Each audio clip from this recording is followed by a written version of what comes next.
रीवा में गद्दी पूजन के साथ दशहरा मनाया जाता है। यहाँ इस बार रावण की 51 फीट की प्रतिमा जलाई जाएगी। कितना खास है रीवा का दशहरा, ये जानने के लिए देखिए हमारी इस खास रिपोर्ट को।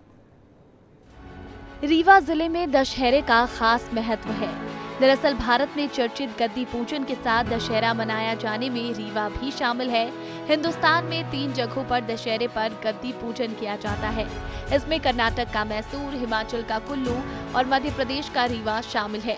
रीवा में गद्दी पूजन के साथ रीवा राजघराने के राजा पूजन करते हैं।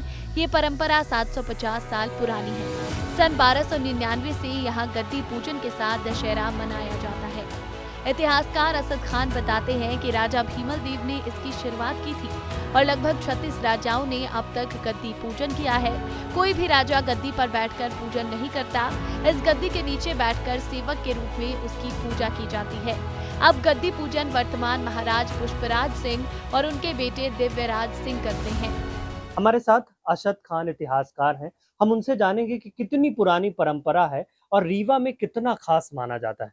सर, दशहरा मनाना और गद्दी पूजन कितना खास है रीवा के लिए और कब से मनाया जा रहा है? दशहरा पूजन और गद्दी पूजन रीवा राज के लिए बहुत अहम और बहुत मायने रखता है रिम्हई जनता के लिए, क्योंकि उस दिन रिम्हई जनता और रीवा महाराजा का एक साथ आमना सामना होता है, मिलन होता है और अपने राजा को राजा अपनी रिम्हई जनता को मुबारकबाद देते हैं, बधाई देते हैं।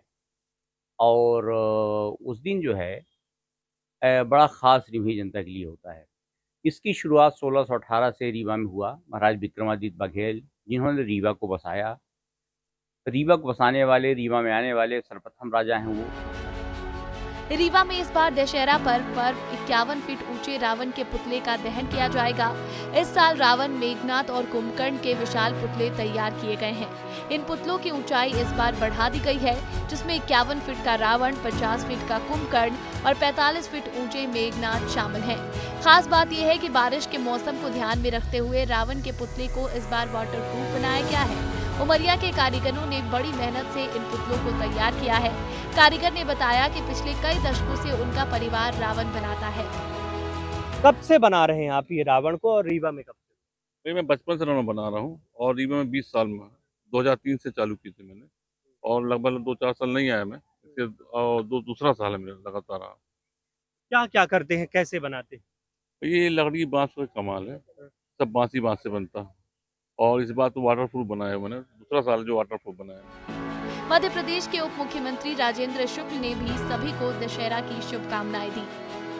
अधर्म पर धर्म के जीत के रूप में हम लोग दशहरे को धूमधाम से मनाते हैं, जिससे हमारी संस्कृति, हमारी परंपराएं, हमारा गौरवशाली जो इतिहास है वो अक्षुण्ण रहे, आने वाली पीढ़ी को भी ट्रांसफ़र और भाईचारे के साथ हम गंगा जमुनी संस्कृति के आधार पर जिस तरह से पूरा देश एक साथ आगे बढ़ता रहा है, उसी प्रकार से आगे बढ़ता रहे। इसलिए कल दशहरा के शुभ अवसर पर मैं सभी को आपके माध्यम से बधाई देता हूँ। यहाँ एक रथ में भगवान श्री राम, लक्ष्मण, सीता मैया विराजमान होकर निकलते हैं, तो वहीं दूसरे रथ में महाराजा धीराज की गाड़ी निकलती है और तीसरे रथ में बघेल साम्राज्य के महाराज सवार होकर निकलते हैं। ये आयोजन शहर के मुख्य मार्ग से भ्रमण करते हुए TRS कॉलेज पहुंचता है, जहां NCC मैदान में कई सांस्कृतिक कार्यक्रमों का आयोजन किया जाता है, जिसके बाद रावण का पुतला दहन होता है। विस्तार न्यूज के लिए रीवा से विवेक तिवारी की रिपोर्ट।